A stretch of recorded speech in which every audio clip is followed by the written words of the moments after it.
আমাদের মেয়েদের কেনাকাটার যেন শেষ নেই। লাস্ট মোমেন্টেও মনে হয় ওইটা সেটা তো বাকি রয়েই গেছে, তাই না? আল্লাহুম্মা সাল্লি ওয়া সাল্লিম আলা নাবিয়ানা মুহাম্মদ। যেহেতু আমরা বিক্রমপুরে ঈদ করি আর আজকে ২৯ রোজা, তোর বাবাকে বলছিলাম বিক্রমপুরের জন্য কিছু কুকারিজ আইটেম লাগবে। তো ওইটা হিসাব করেই আমাদের চকবাজারের উদ্দেশ্যে রওনা হওয়া। তো চকবাজার গেলে আমার বাসা থেকে এরকম নদী দিয়েও যাওয়া যায়, আবার বাই রোডেও যাওয়া যায়। কিন্তু আমি নদী পথটাকেই বেছে নিই, আমার খুব ভাল লাগে নদী ভ্রমণ। অ্যাট দ্য সেম টাইম আমার একটু ভয়ও লাগে, যেটা সত্যি কথা। কিন্তু যখন থেকে এই জিনিসটা বুঝতে শিখেছি যে মৃত্যু ততক্ষণ পর্যন্ত আপনাকে স্পর্শ করবে না যতক্ষণ পর্যন্ত মৃত্যুর হুকুম না হবে।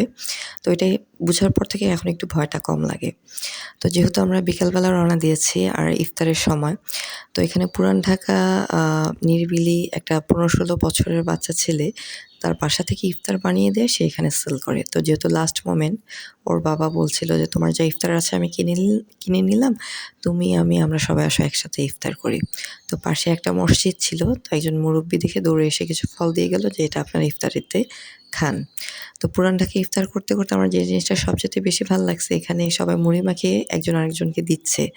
আমরা ছোটবেলায় যখন ইফতার করতাম তখন আমাদের বাসার ভিতরে অনায়াসে মিসকিনরা ঢুকে যেত। তো তাদেরকে মাখানো মুড়ি দেয়া হতো। এখন কিন্তু সেই প্রচলনটা নেই। এখন সবার বাসার নিচে সিকিউরিটি, আউটসাইডার কাউকে সাধারণত ঢুকতে দেয় না। তো আমার হাসব্যান্ডের কিছু, কিছু জিনিস আবার আমাকে একটু বদার করে যে ও একটু ফিল্টার ছাড়া একদম তো এই যে জিনিসগুলো মানে আমাকে কখনো, কখনো সত্যিকার অর্থে খুব বদার করে।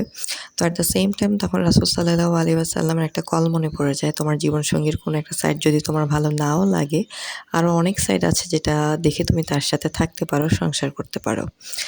তো আলহামদুলিল্লাহ এখান থেকে ইফতার করে তারপর আমরা চকবাজারের ভেতর থেকে কুকারিজ আইটেম কেনাকাটা করে বাসায় চলে আসি।